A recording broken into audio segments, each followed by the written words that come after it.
This is Justin. And I'm Cecilia. And we are GeekLove 223. So, this is a follow-up to one of our old trope videos. Our least favorite and most favorite tropes. Mm-hmm. So essentially, we decided to do like exceptions to those tropes because, well, nothing's perfect. So we decided to kind of come up with exceptions of when our least favorite trope can actually be pretty good or even acceptable, or our most favorite trope can be downright unacceptable.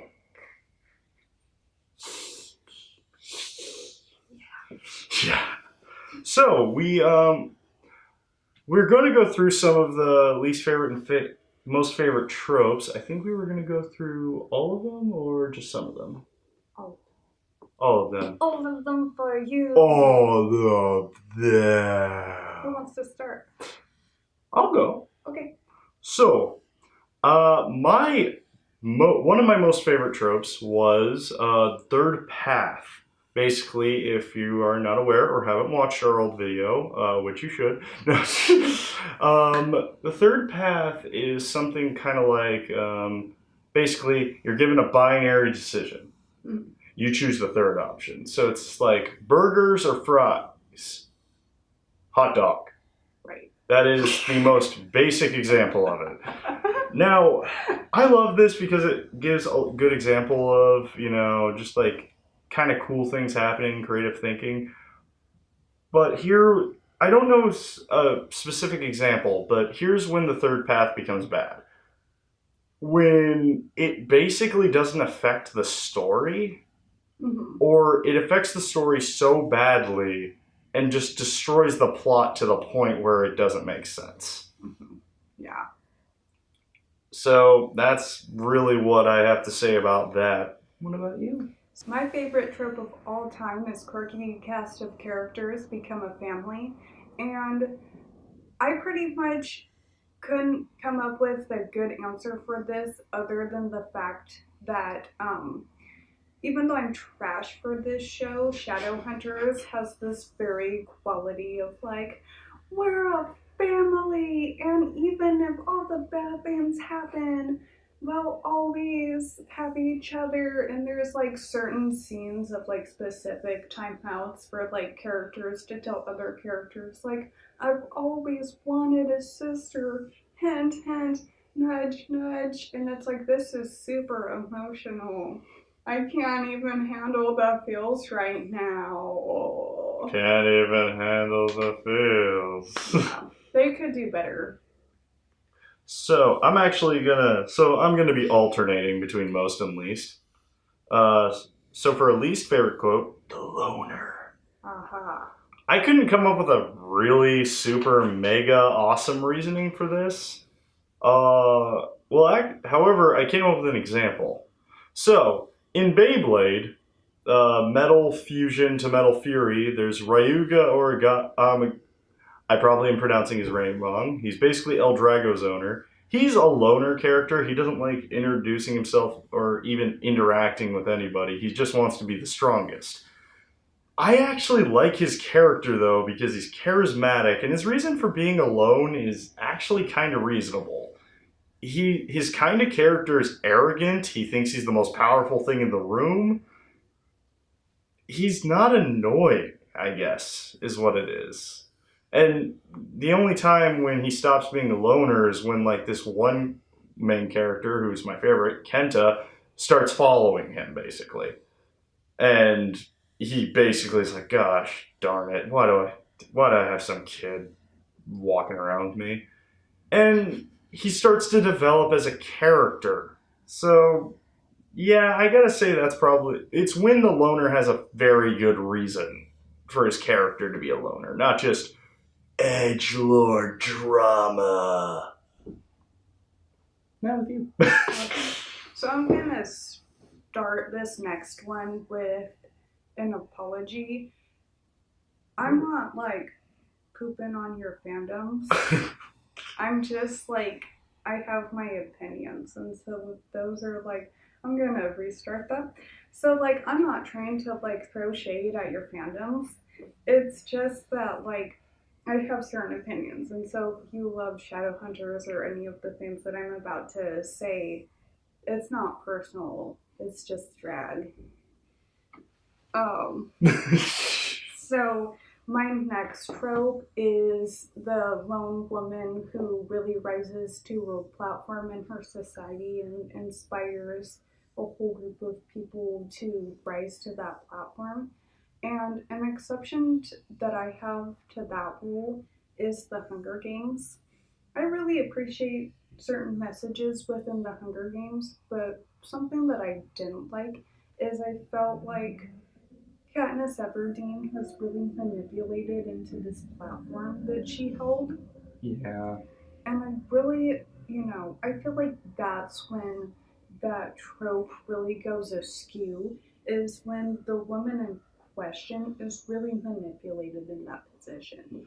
It kind of loses, the woman loses her power in that regard, because it's just like if she's being manipulated into getting into that position, it's kind of like it takes away like the power she had for getting there in the first place, because it was like her through her effort and she got there. But And I really appreciate this trope when it acknowledges that women are strong, powerful, empowered, loving forces.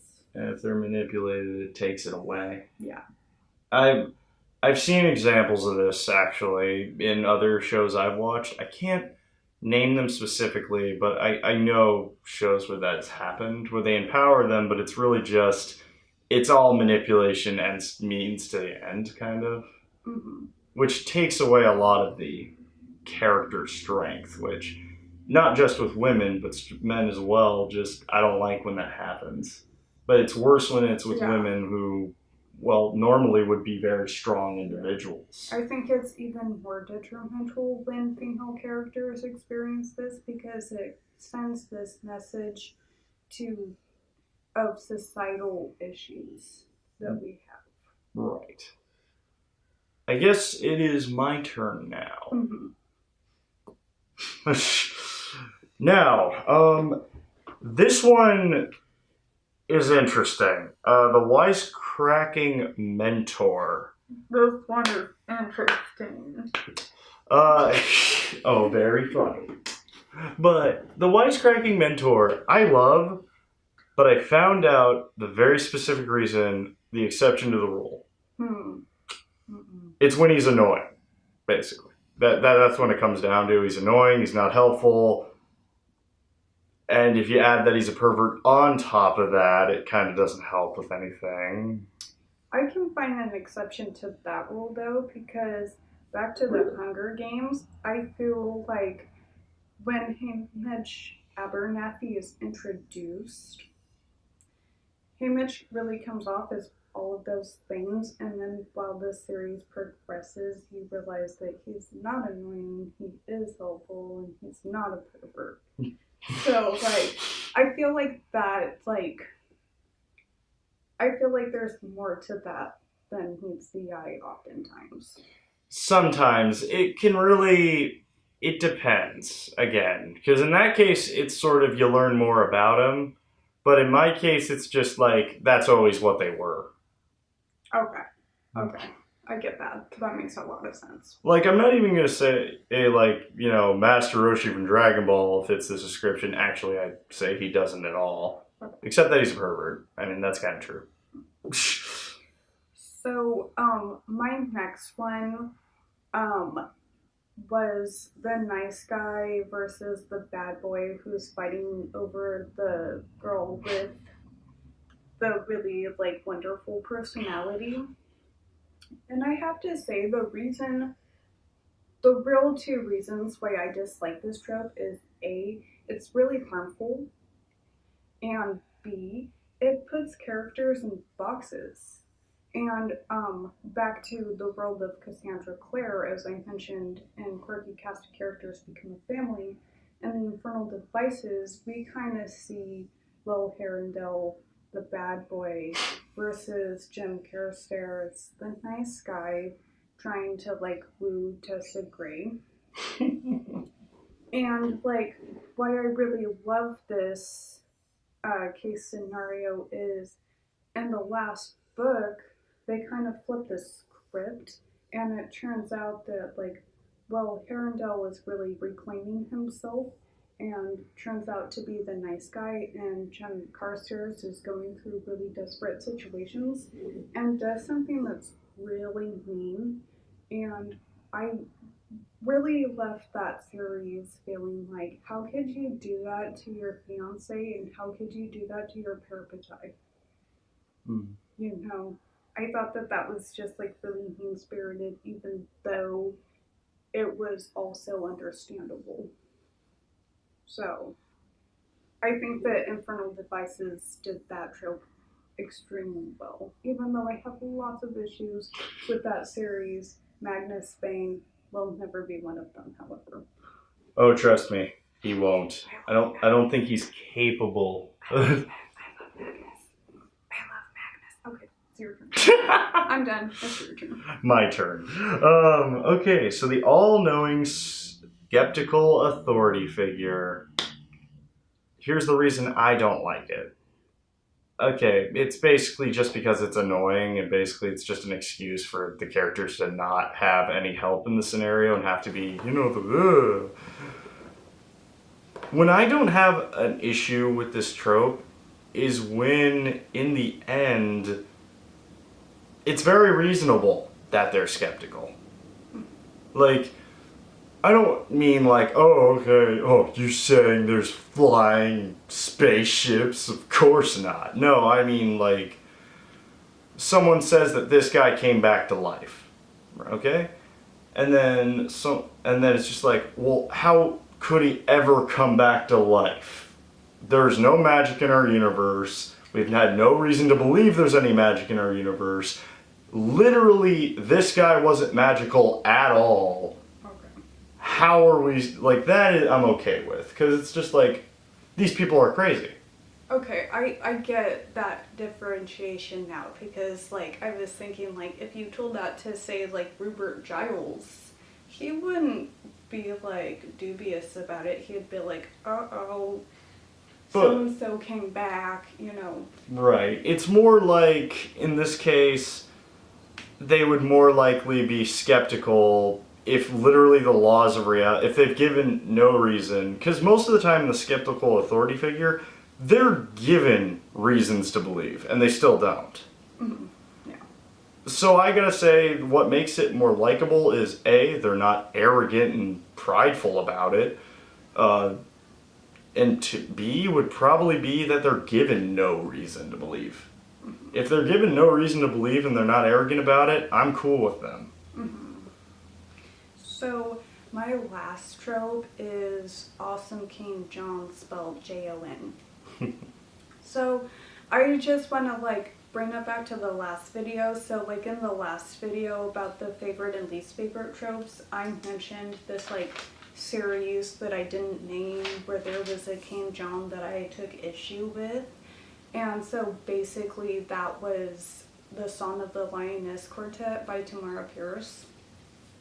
Like, I loved John in the first book, Alana the First Adventurer, and then after that, he fell into the pit of King John. And it was just awful. It was so bad. And so, like, he's the real reason why I dislike this trope. But, like, the Redeemer is King John from Game of Thrones. Part of the reason why I'm sort of okay with them is because...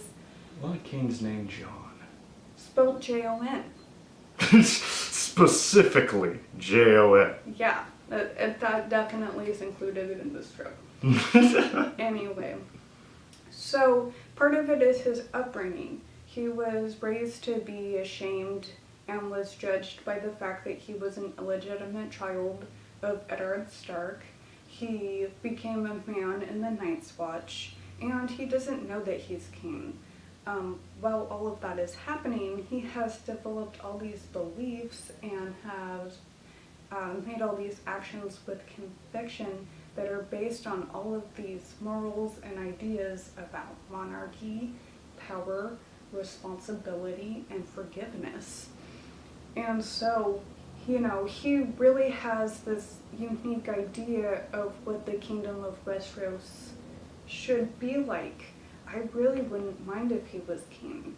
If Westeros bowed down to him, I wouldn't mind at all. My problem is that the series bows down to him.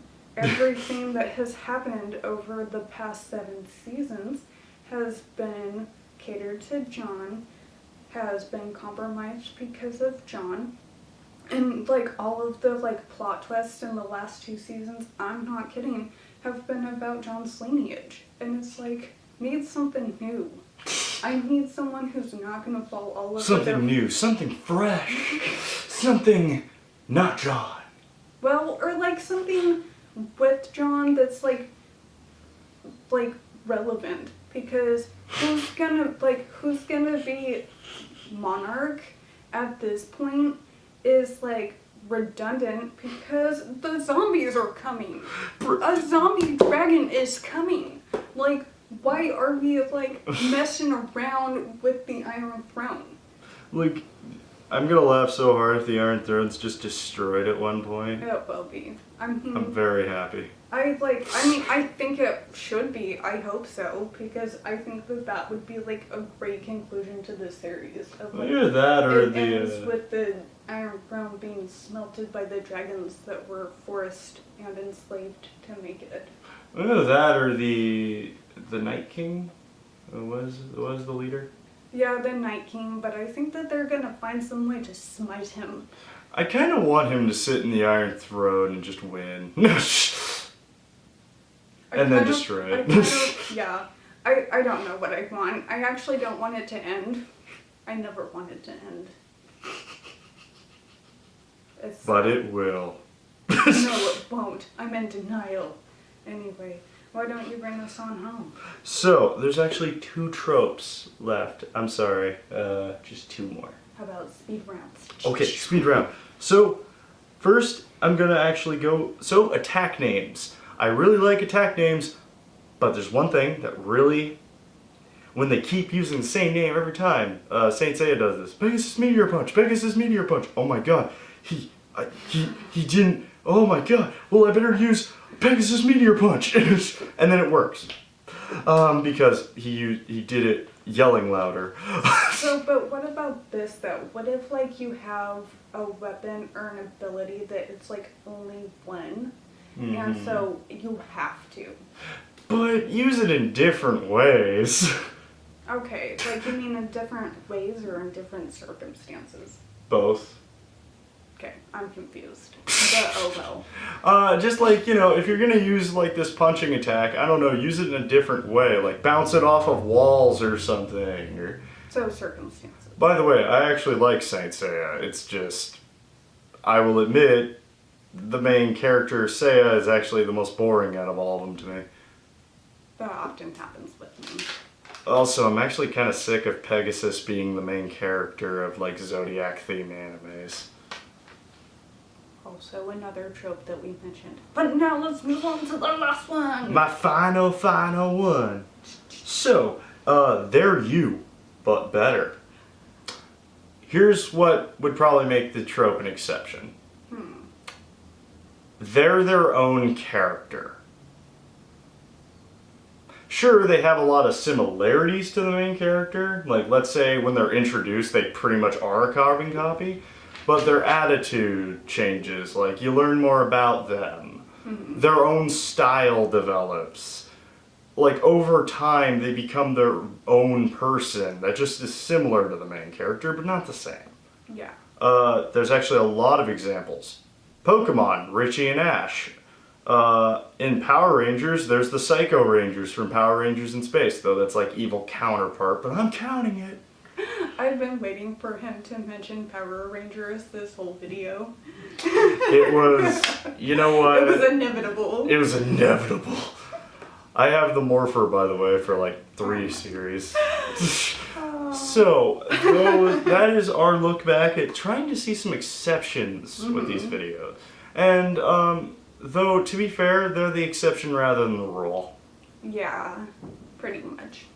So just know that, but also know it's only our opinion, so if anything we said kind of doesn't agree with you, actually comment and we can talk about it. Yeah, we would love to discuss things with you. Maybe you could change our minds. Maybe. I'm easier to change my mind than he is. Yeah. Yeah. Just letting you know. I'm a stubborn boy. Basically, oh man. But basically, if you come at me and you're like, the family in Shadowhunters is the best, look at this scene, and I'll watch it and I'll be like, oh my gosh, they're so awesome, except for Jace. I wish that he stayed dead. Spoiler alert. Anyway, we ended this video and then continued talking. So we hope you have a nice day. And we hope you have a wonderful week, month, year, and just a geek-filled experiences. Yes. So, Geek-filled life. So, for now, this is GeekLove 223. Signing off.